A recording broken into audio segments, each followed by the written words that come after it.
Hello! My name is Alora, and in this video I'm going to be going over how I make a pattern for a late Victorian shirtwaist.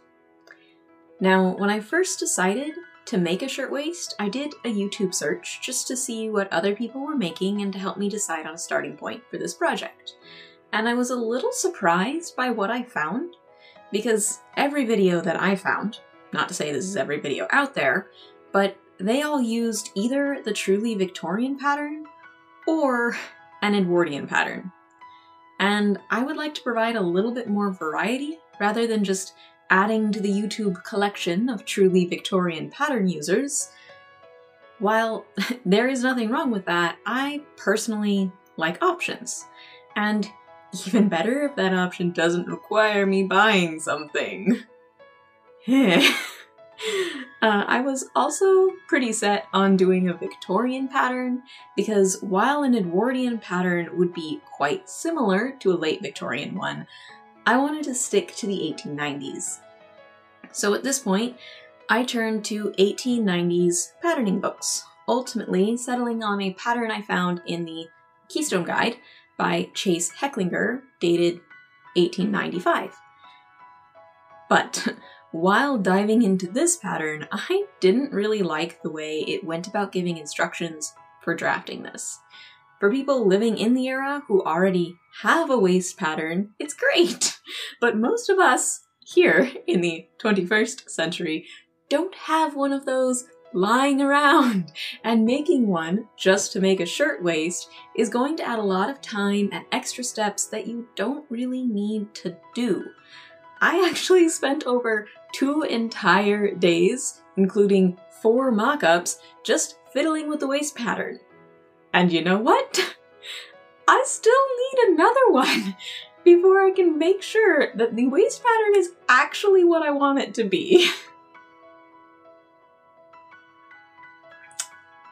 Anyways, I have taken the relevant information from the waist pattern and will now show you how to use that to draft your shirtwaist pattern so you don't have to struggle with the waist pattern like I did. First things first, you are going to need a few measurements. Plus, keep in mind that these measurements should be taken over the top of any undergarments you intend to be wearing beneath your finished shirtwaist. Okay, so first measurement, your waist. I feel like this one is the most self-explanatory. Measurement number 2 is your bust, which Hecklinger has this to say about. This should be smoothly taken, neither too close nor too easy. Now, in my experience with the waist drafting, I found that this measure should actually be taken a little more loosely than I have taken it for my drafting of any other garments that I've ever made. I had to add 2 inches onto this measurement to get the waist to close over my bust correctly. Measurement number 3 is the height under the arm. This measure should be taken by putting the top of the measuring tape below the arm joint where the side seam on a shirt would be. Hold the tape measure in place by putting the arm down the side of the body. Yes, the top of the tape is basically in your armpit. Garments of the era had narrower armholes than our modern ones, and worst case scenario, if you think you have put this too high, then it is easier to cut down extra fabric than it is to add more fabric. Measurement number 4, the blade, or sometimes referred to by the rather misleading name of front of arm. It's actually taken by measuring from that point in the armpit straight across to the back center point. I will be referring to this as the blade measurement, so as not to confuse it with some measurement taken in front of the arm. Measurement number 5, back length. Hecklinger states, apply the measuring tape to the socket bone at the neck and measure down to the lower edge of the belt. And by lower edge of the belt, he means the waist. The 6th and final measure for the body of the garment is an odd one. Hecklinger calls it the front length. Again, we are putting the tape at that socket joint at the base of the neck and measuring around the side of the neck, then down the side front of the torso. Basically, the tape should fall over the shoulder, on the side of the bust, but still an inch or so in from the arm, with the measurement ending at the waist. I know, it's kind of an odd one. Now, with measurements in hand, we can start drafting. And we are actually going to do the back piece first. The back length of this garment is generally 21 inches, according to Hecklinger, which makes sense to me because my back length is 15.5 inches, and other sources of the era have talked about adding 6 inches below the waist, so 15.5 plus 6, and yeah, that gets you to about 21 inches. If you are taller or have a back length greater than 16 inches, you can also just add 5 to 6 inches to your back measurement here. After drawing this line, I am drawing another one 8 inches over, exactly parallel to it, connecting the top and bottom edges of the line, making a rectangle.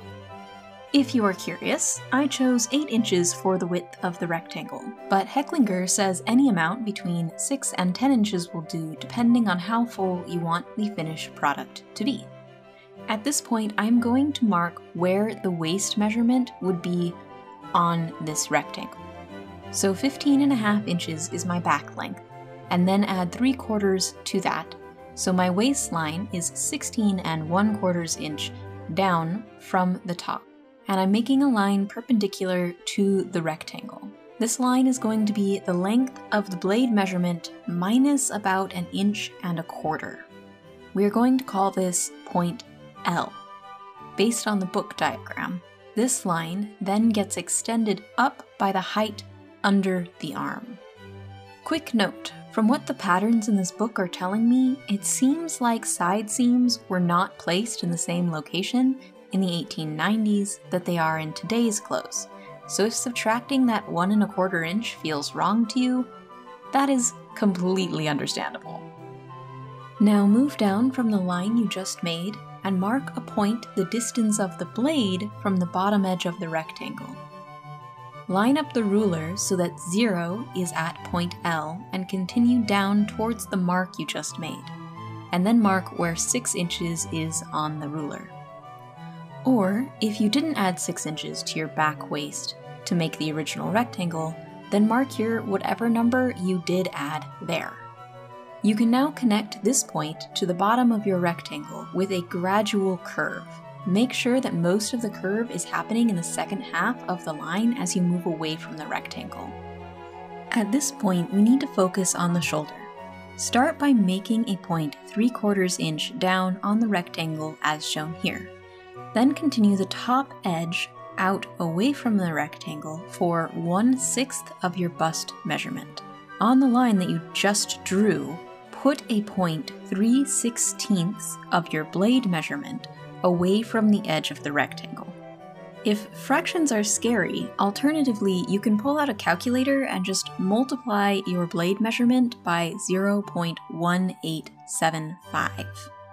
Connect this newest point to the one down 3/4 inch on the rectangle as a gentle curve. This is the neck hole.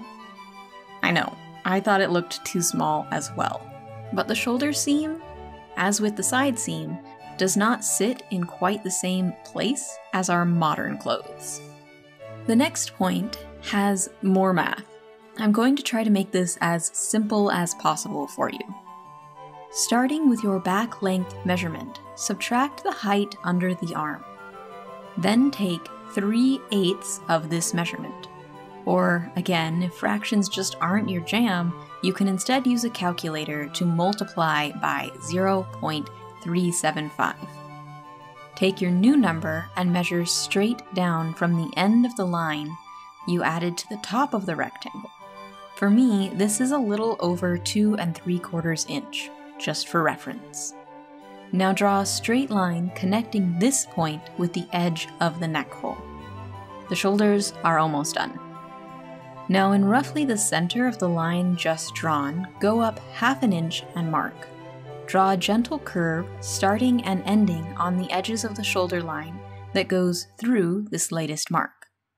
We are almost done with the back, just the armhole left to go. Remember that line we drew going up from the waistline the distance to the armpit? Well, now I measure from that to the edge of the shoulder and divide that number by 4. This new number is the length that needs to be added to the armpit line. As the seam stops farther back on the body, we are not making this part of the garment go all the way down to the armpit. Now add a gentle curve from the top edge of the shoulder to this side body seam. Then finish drawing the side body. Add some gentle curves around the waist so that it can connect to the bottom edge smoothly. The very last thing to do is really just to make drafting easier for the front. We are going to draw a line parallel to the waist, the height of the underarm above it. This is the bust line. Back pattern complete. Now for the front. This is done a little differently from the back. Start by taking half of the bust measure and subtracting 3/4 of the blade measure. To simplify that math, start by dividing the bust by 2, then multiplying your blade by 0.75. Once you have that, subtract it from the half of the bust number. Draw a line this length. It is going to be the waist measurement. To make life easy, moving left on this line goes towards the front of the shirtwaist, while moving right on this line takes you to the side seam. Now we need to mark a few points on this line. The first point we find with some math. Start with the half bust measure and simply subtract the entire blade measure. Mark this as point J on the line you just drew, measuring from the front to the side when placing this mark. Now mark another point in the center between J and the front of the line. Then place a small circle 1 inch in front of J towards the center of the garment. After this, draw a temporary line that runs at a right angle to the current line, straight up from the point in the center between J and the front. The next bit gets a little funky. Go back to your first pattern piece and get that neck measurement we calculated. Subtract that number from the front length measurement you took. Then use a ruler, putting the start of that ruler in the circle we made earlier. Measure this new distance up so that it ends on the temporary vertical line and mark that point. This is going to be the shoulder point that lies against the neck. We now need the other edge of the shoulder. To find this point, draw another temporary line, starting at the side seam end of the first line and going up at a 90-degree angle. It should be the back length plus 3/4 of an inch. Now we mark a few points on this line. The first one is going to be the distance of the height under the arm. Then divide the length above that point in half with another point. Then divide the top half of that section in half one more time. Now we can draw another temporary line from that last point to the top of the shoulder. And now in the drafting process, we need to refer back to the last pattern again and measure the straight shoulder seam length.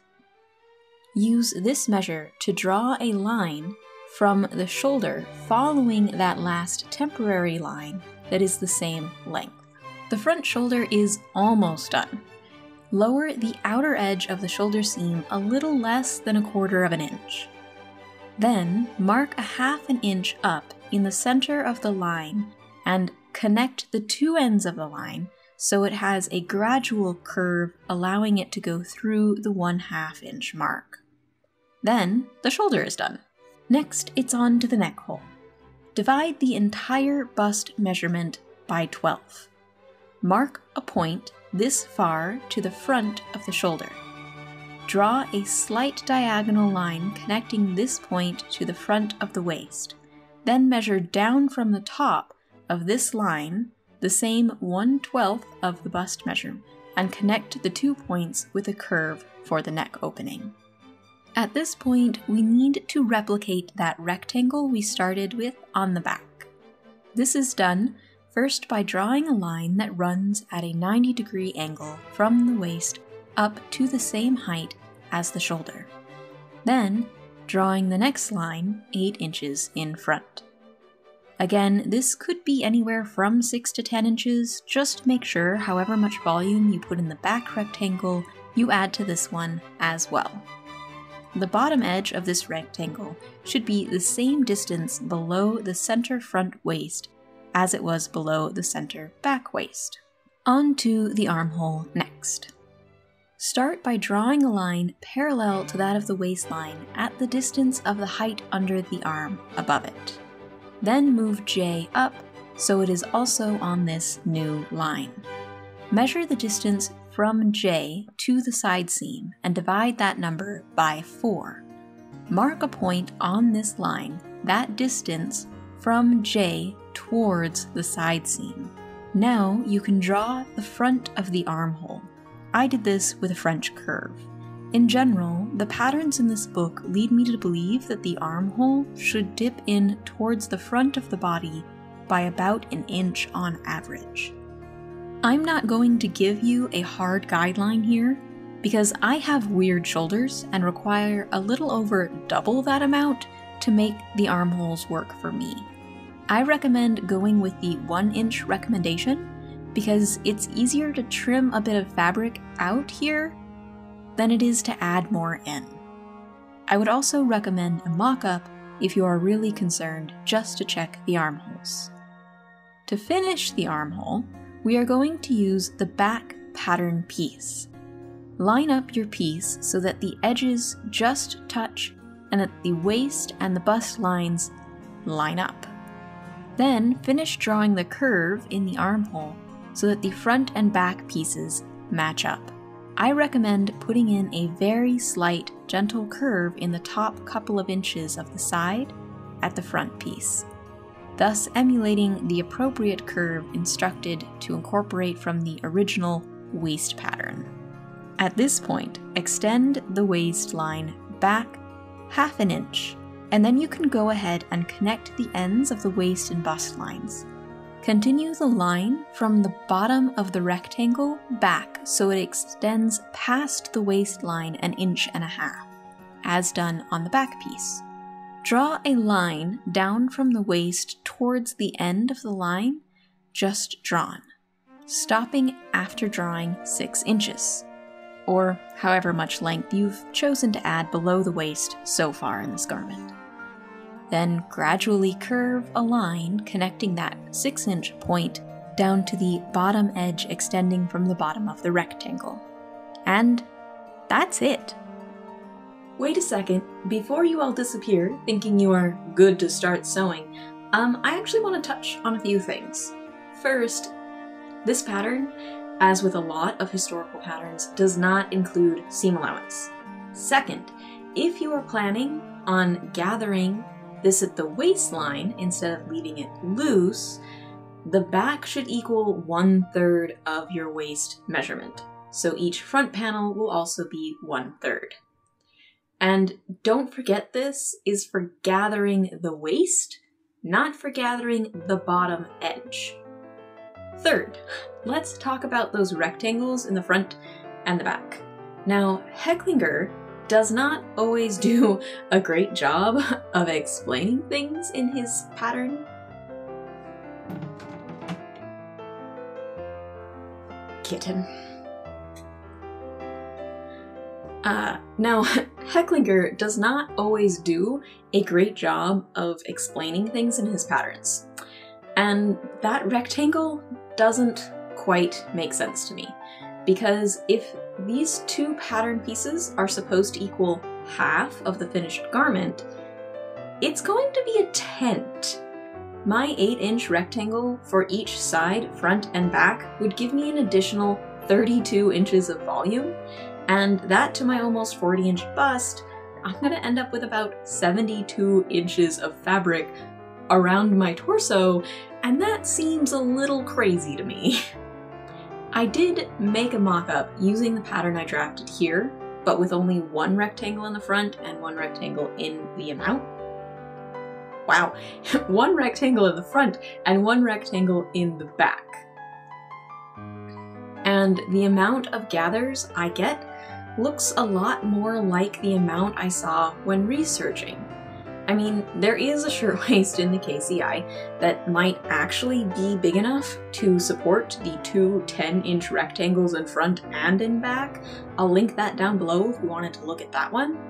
But based on quite a few photographs of women in shirtwaists in the 1890s, I cannot honestly believe that the average person was adding that much volume.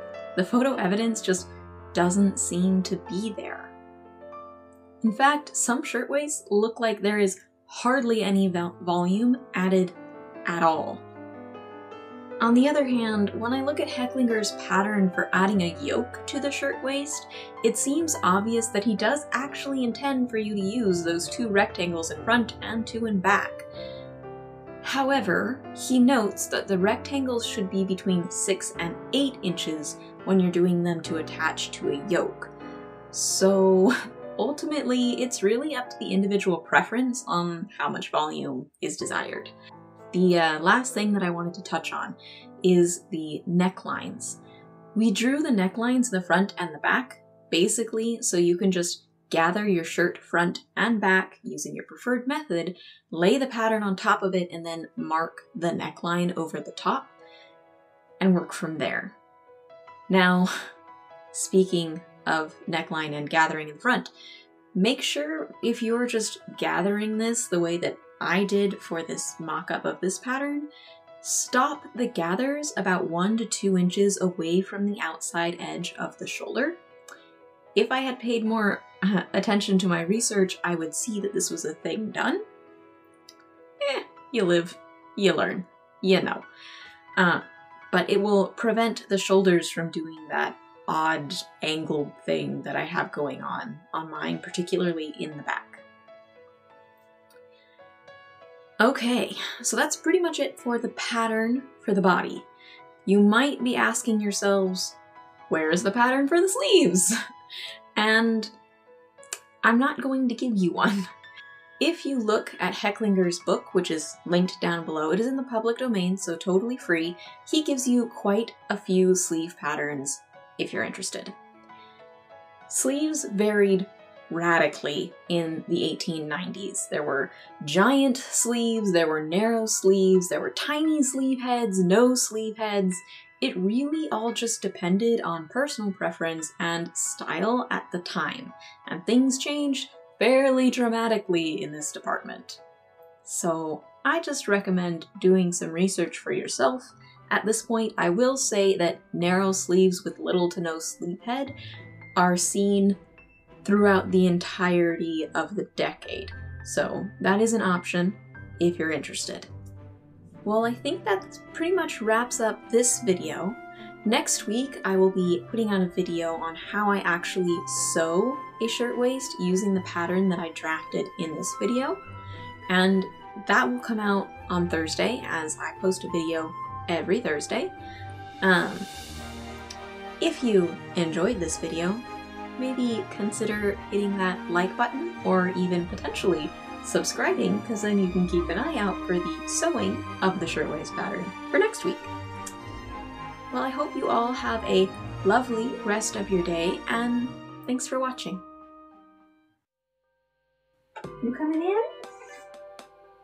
Oh, what a sneeze. I'm gonna shut the door if you don't want it. So either you're in or you're out. Okay, I'm shutting the door. Anyways, I'll get through this sentence eventually. He's actually referring to half of it. Now the second one walks in. There you go.